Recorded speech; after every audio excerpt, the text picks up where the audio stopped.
continuez, allez. Allez mon grand, t'es grand aujourd'hui, t'es grand.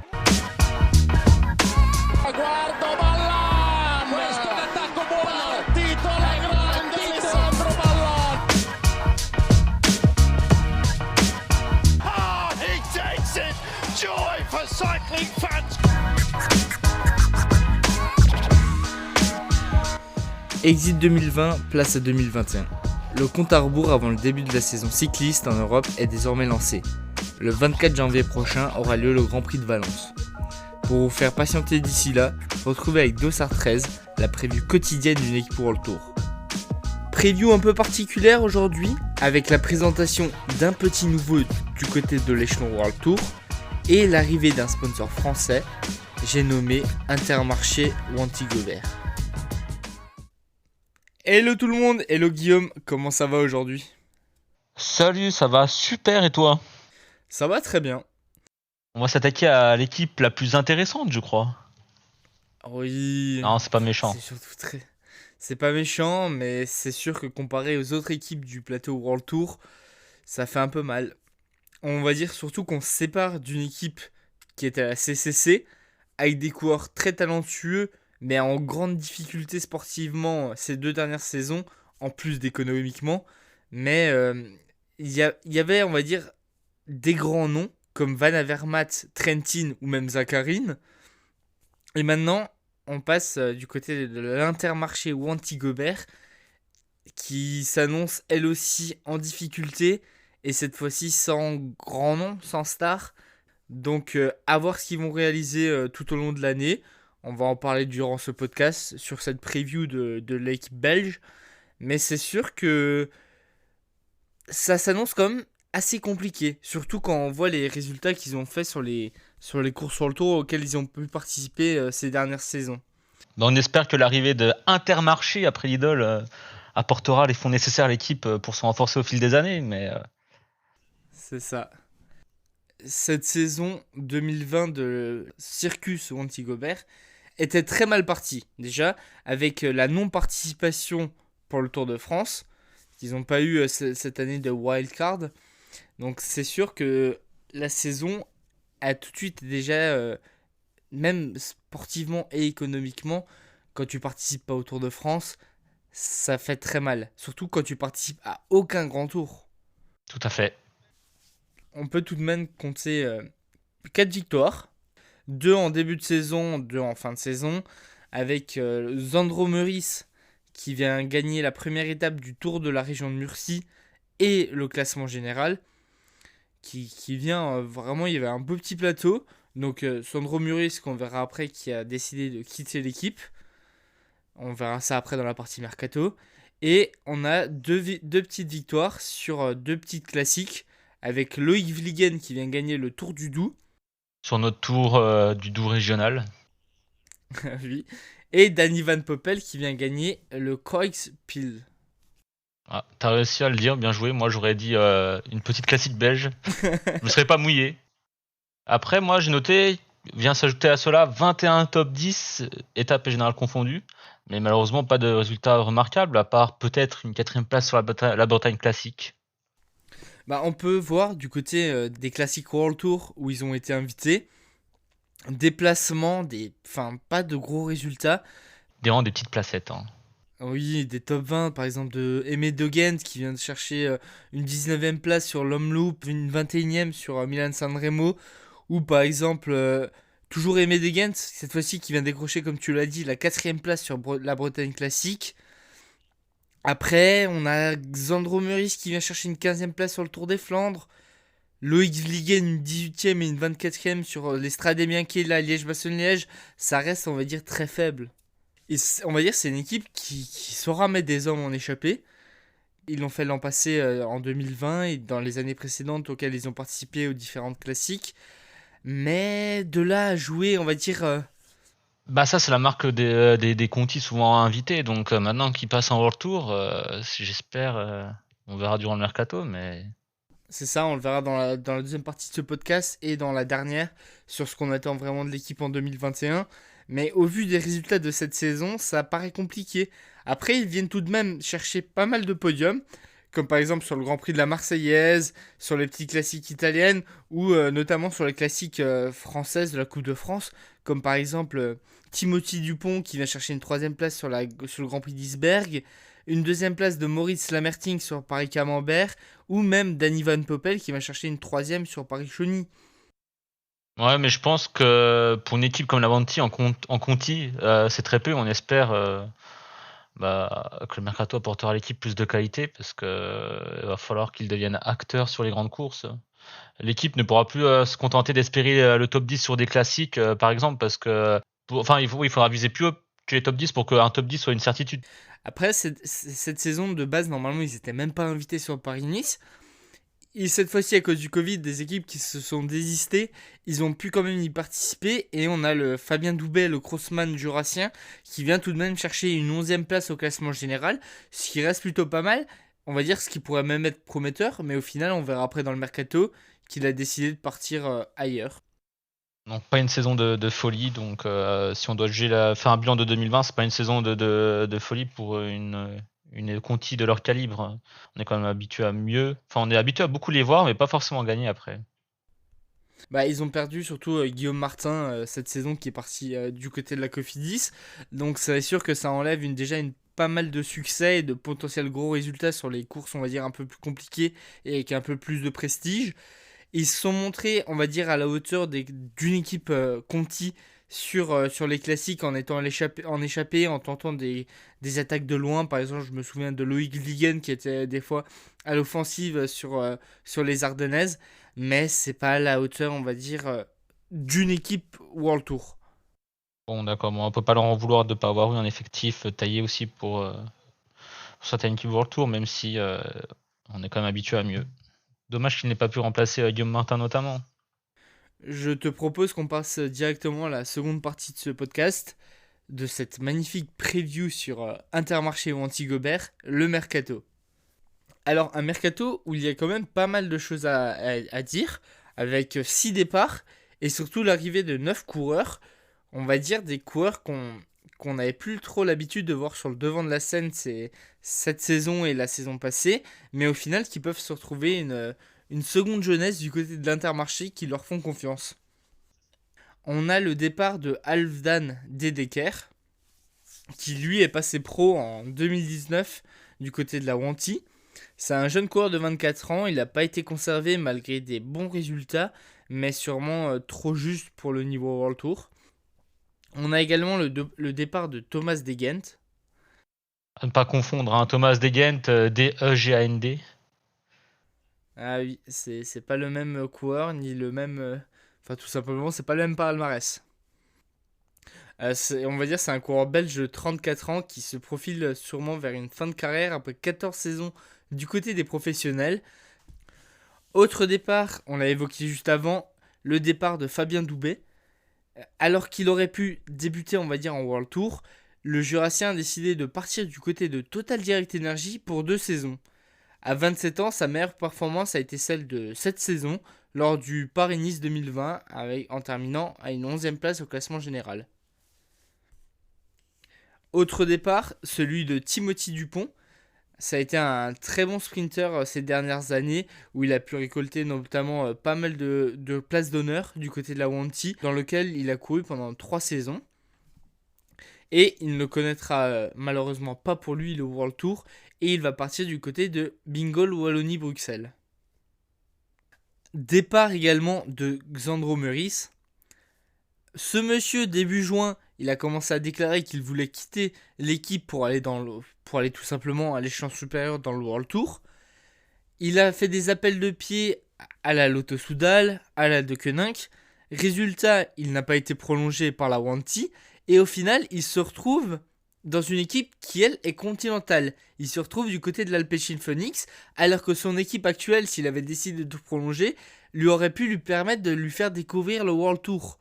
J'ai envie de dire que c'est un peu l'arroseur arrosé, là, pour le coup. Oui, c'est vrai. Vous l'aurez pu tomber dans une pire équipe, hein, mais heureusement, il a un peu de chance. Mais du coup, à mon avis, ses chances d'être leader...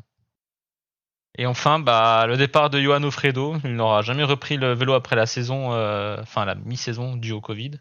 Il se dirige vers une fin de carrière et sûrement une reconversion en tant que commentateur. Mais on retrouve quand même, du côté des coureurs qui ont été conservés, on retrouve quand même un effectif assez solide qui pourront peut-être, pourquoi pas, décrocher un résultat de prestige, qui sait. On l'espère. Le premier conservé, l'expérimenté Jan Bakelants. On a le français Jérémy Bellico. Le belge qui a fait une grosse saison du côté de la Wanty, Aimé Degent. On a également le petit frère de Lorenz Deplus, celui qui est passé du côté de la Ineos, Jasper Deplus. On a également Ludwig De Winter. On a le champion de France Espoir 2019, Théo Delacroix. Petite anecdote, quand j'étais à Juracyclisme en 2012-2013, j'étais avec lui, mais il est encore qu'à l'école de vélo. Beau parcours, hein. Franchement c'est un beau parcours, mais on y reviendra peut-être dans la preview 2022. On lui souhaite une bonne saison. Oui, d'ailleurs, un grand saut dans le World Tour assez rapide après être passé pro en août 2020. Concernant l'autre partie de l'effectif, qui est des coureurs qui ont été conservés, on retrouve également Tom De Vrient, le Norvégien Odd Christian Eking, l'Australien Alexander Evans, le crossman belge Quinten Hermans. On retrouve également les Hollandais Wesley Kreder, Moritz Lamertink, le duo d'Italiens Andrea Pascolone, Simone Petilli, le Belge Corné Van Kessel, Kevin Van Melsen, Danny Van Poppel, son frère Boy Van Poppel, Peter Van Speybroek et le très talentueux belge passé par la BMC, Loïc Vliegen. Donc en soi, ça reste quand même un effectif intéressant sur le papier où on peut sortir quelques coureurs du lot qui pourront peut-être, pourquoi pas, faire un ou deux résultats d'envergure cette saison en 2021.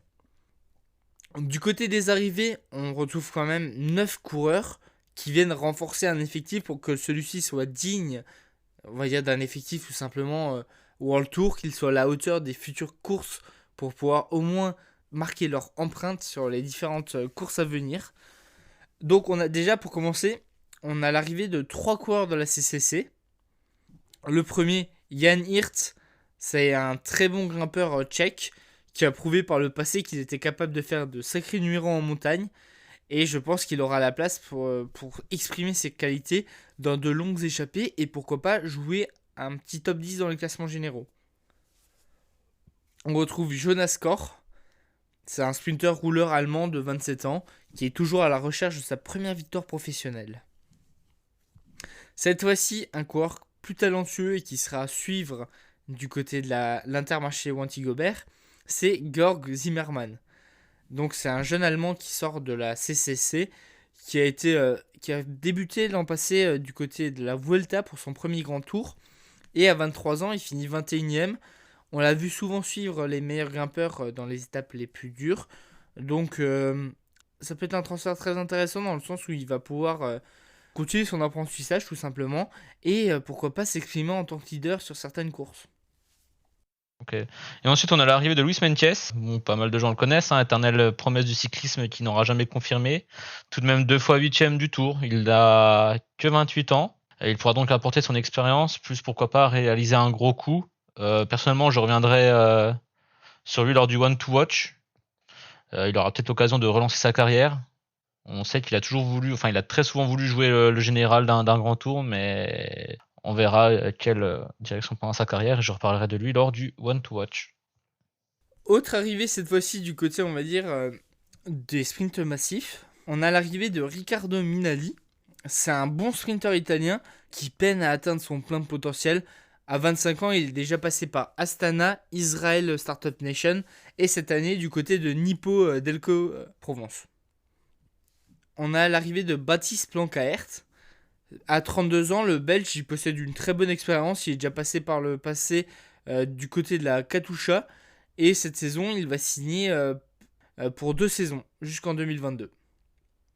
Autre arrivée, cette fois-ci, toujours du côté italien, on a l'arrivée de Lorenzo Rota. Souvent placé, mais jamais gagnant. Il va signer pour 2 saisons du côté de Wanty Intermarché. après avoir fait ses gammes du côté de la Bardiani et la saison passée du côté de Vinizabu. C'est un bon puncher et je pense qu'il va être efficace sur les courses italiennes, les nombreuses courses italiennes dans le calendrier World Tour.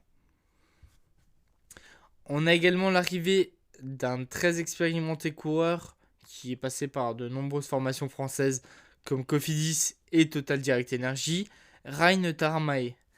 À 33 ans, il va avoir sûrement un nouveau rôle pour lui. Après, je pense que face aux meilleurs coureurs du peloton, ça va être compliqué. Et surtout 2021, ça sera déjà sa 14e saison chez les pros. Donc je pense qu'il va vraiment avoir un rôle de baroudeur. Exactement. Dernière recrue, celle de Taco van der Hoorn, qui est, on va dire, la recrue phare pour les Flandriennes et les sprints massifs. Il vient de la Jumbo à 27 ans. Il doit passer un cap dès cette saison pour espérer briller au niveau World Tour. Mais ça reste un bon coureur, donc à voir. Qu'est-ce que t'en penses, toi, de ce mercato ? Pour faire un bilan, l'équipe se renforce, c'est certain. Et c'est un bon point, une première étape pour leur arrivée en World Tour. Après, moi, je ne pense pas que cela sera suffisant pour espérer de gros résultats. On n'est évidemment pas à l'abri d'une surprise. Mais comparé aux autres World Tour, l'effectif est quand même moins fort. Cependant, et encore une fois, j'y reviendrai lors du One to Watch, mais si des coureurs comme un certain Luis Meintjes décident de se focaliser sur des victoires d'étape et s'il récupère son meilleur niveau, l'équipe augmenterait sûrement ses chances d'avoir une belle saison. Il n'est pas impossible qu'il retente de jouer le général d'un grand tour, parce que je pense que Laurenti Gobert serait intéressé pour un top 10 sur un grand tour. Après, peut-être l'éclosion, comme dit, d'un coureur comme George Zimmermann. Donc l'effectif s'améliore, c'est certain.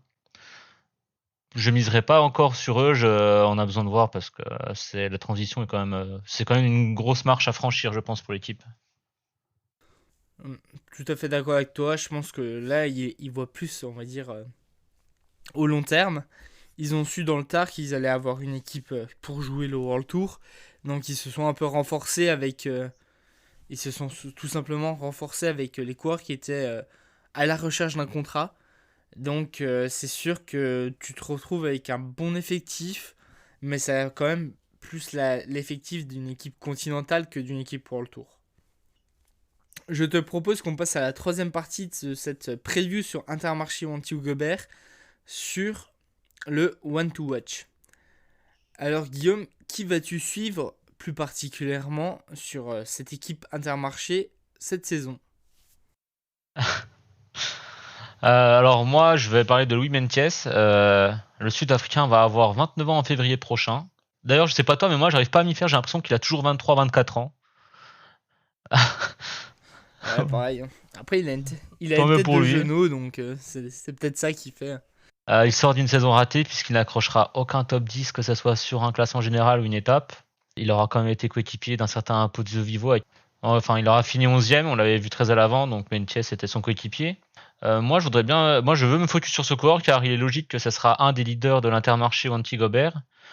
Et tout comme c'est le renouveau pour l'équipe, le coureur en a besoin également. Les suiveurs se souviennent de lui pour ses 2 top 8 sur le Tour de France. On l'a vu parfois à l'attaque avant de se faire distancer, mais il a tout de même eu des résultats corrects. Mais après, est-ce qu'il veut se contenter de ça pour le reste de sa carrière ? Est-ce qu'il veut se contenter de continuer à gérer les générales ? Pour moi, ce qui lui manque, c'est vraiment une victoire de prestige. Et c'est pour ça aussi que c'est un peu une carrière, comme tu l'avais dit lors du Mercato, il n'a pas confirmé, quoi. Tous les espoirs qui étaient placés en lui, en tout cas. Donc pour moi, il devrait prendre son prochain grand tour plutôt en tant que chasseur d'étapes. Bien sûr, il faut espérer qu'il soit capable de récupérer son meilleur niveau. Mais n'oublions pas que le coureur a un certain talent et avec du travail, il peut y arriver. Donc c'est pour ça, moi, j'ai envie de lui laisser encore sa chance, un peu comme Wanty Gobert, puisqu'ils l'ont recruté, il lui laisse sa chance. À voir quelle direction ça prend, parce que c'est aussi les intérêts de l'équipe, peut-être, de faire enfin un top 10 sur un grand tour. Donc à voir quel choix sera fait pour ce coureur. Je vais aller dans ton sens, parce que même Valerio Piva, le directeur sportif de l'équipe, a déclaré qu'il comptait sur le Sud-Africain pour faire un top 10 sur le Tour de France, que ça allait être un des objectifs principaux de l'équipe cette saison, donc à voir. Malheureusement, depuis 2000, de son dernier podium, c'était il y a déjà... alors je vérifie l'info, 2017, en 3 ans, et même 4 ans maintenant, il y a beaucoup de prétendants pour le top 10. Hein. C'est sûr. Moi, je veux parler plutôt d'un coureur qui va jouer les classiques ardennaises pour ce One to Watch. Ça va être Loïc Vliegen. Alors, Loïc Vliegen, pour moi, c'est un coureur assez talentueux. Il sort du giron de la BMC. Il avait fait notamment, il était sorti des rangs de la réserve BMC pour passer néo-pro. Il a passé 4 saisons là-bas avant de partir à l'échelon inférieur du côté de la Wanty en 2019. Donc ça fait déjà 2 saisons qu'il y est. On l'a vu quand même à l'attaque, performant sur certaines classiques. On l'a même vu sélectionné en équipe de Belgique pour les mondiaux de cette saison. Et on sait à quel point c'est dur de faire partie de l'équipe de Belgique compte tenu du nombre de coureurs, de coureurs talentueux. Donc ça montre un peu aussi enfin pas le potentiel parce qu'il a quand même 27 ans, mais ça montre le talent du coureur. Et j'espère justement que cette saison où il va pouvoir se concentrer exclusivement sur les classiques ardennaises, il a l'air déjà, cette saison, je l'ai vu un peu libéré mentalement. Donc à voir ce qu'il va être capable de faire sur la saison à venir. Mais je pense que ça va être un des hommes à suivre, en tout cas de l'équipe, et pourquoi pas du peloton tout simplement sur ces classiques.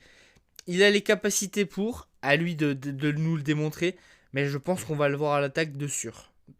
Après, il aura un rôle d'outsider, donc c'est possible qu'il ne sera pas surveillé comme un grand favori sur par exemple, pourquoi pas, sur une Amstel Gold Race, qui pourrait lui convenir, partir à 30 km d'un petit groupe et claquer au sprint. Donc, pourquoi pas. Oui, ça pourrait être un trouble fait. Quand on fait cette preview et qu'on sélectionne Loïc Vliegen, qui est certes un très bon coureur, mais qui n'a jamais prouvé, on va dire, toutes les attentes qu'il y avait autour de lui, parce qu'il était considéré comme le futur Philippe Gilbert quand il était à la BMC, et sélectionner Luis Mentiès, c'est sûr que ça fait pas rêver. Mais ça va être quand même une équipe, je pense, à suivre. Et toi, on va dire, t'en attends quoi de l'équipe en 2021 ? Donc on passe à la dernière partie de ce podcast là, cash to cash. On a toujours l'habitude de se dire en petit Gobert, ouais bah dès qu'il y a une échappée, il y a un mec de chez eux qui est dedans, tu vois.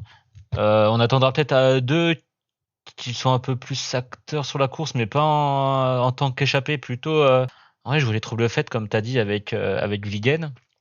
Et sur les étapes de montagne, aller chasser, ils ont du talent pour aller chasser des étapes de montagne sur des grands tours. Donc moi j'attends quelques victoires en World Tour, je vais pas dire 5-6, hein, parce que s'ils arrivent à 5-6, leur saison sera déjà réussie, je pense. Qu'on les voit un peu plus victorieux. Et notamment, pourquoi pas, la jeune recrue, celle que tu as citée tout à l'heure. George Zimmerman. Oui, voilà. Pourquoi pas qu'il aille chercher de belles places d'honneur. C'est difficile de se prononcer quand même après, parce que ces coureurs-là, ils sont pas forcément entourés. Mais on espère qu'ils pourront jouer les troubles faites sur les classiques et pourquoi pas chasser de belles étapes en montagne sur les grands tours. Non, moi, certes, ils ont, on va dire, pas le meilleur effectif du peloton, mais j'attends de les voir jouer les troubles faites, comme tu l'as dit. Ils ont des bons coureurs, comme par exemple, rien que pour citer, un expérimenté Yann Backlands, Aimé Degen qui sort d'une bonne saison, Théo Delacroix qui est là pour apprendre et qui aura cette capacité à attaquer. On a aussi le Norvégien Eiking qui va sûrement jouer les troubles faites et qui a le potentiel aussi pour mettre le feu dans le final de certaines courses. J'attends aussi de voir Quinten Hermans, qui va principalement, on va dire, cette saison en 2020, il a été très malchanceux. Il a participé à 3 courses, dont le Dauphiné. Première étape, il est en échappée, il fracture de la clavicule. Ouais, saison à oublier pour lui. Il a décidé de ne pas se remettre sur la route et de se concentrer sur la saison de cyclocross. On le voit brillant et il aura pour objectif les Ardennaises et décrocher une victoire sur le Giro, une victoire d'étape. Donc j'ai hâte de voir ce qu'il va donner parce que c'est un bon coureur qui va être à suivre. Après, comme dit, Loïc Vliegen a les cartes en main pour faire une bonne campagne de classique ardennaise. Et quand on voit les recrues, pourquoi pas un très bon Riccardo Minali qui va pouvoir remporter quelques étapes sur le plat. Peut-être même un Rein Taramé à l'expérience qui va décrocher une victoire d'étape sur un grand tour. On va dire qu'ils vont avoir les coureurs pour faire les troubles fêtes. Après, de là à remporter une classique ou un grand tour, même un top 10, ça va être, je pense, très compliqué. Je suis d'accord avec toi. C'était donc la preview sur l'équipe belge Intermarché ou Anti-Gobert. On espère pour eux qu'ils vont pouvoir réaliser une saison à la hauteur de leurs attentes. Ça va être une saison où ils vont pouvoir commencer à mettre en pratique ce qu'ils ont appris en Continental et pourquoi pas voir plus loin dans les années à venir en World Tour pour pouvoir s'implanter durablement. On espère avoir été assez complet et ne pas avoir dit trop de bêtises. Surtout, n'hésitez pas à nous dire en commentaire sur qui vous allez miser, vous, cette saison, du côté de l'Intermarché ou Anti-Gobert. N'hésitez pas à follow nos réseaux sociaux, s'abonner directement à notre chaîne YouTube. On vous souhaite une très bonne journée. Ciao, ciao, c'était Dossard 13. Ciao.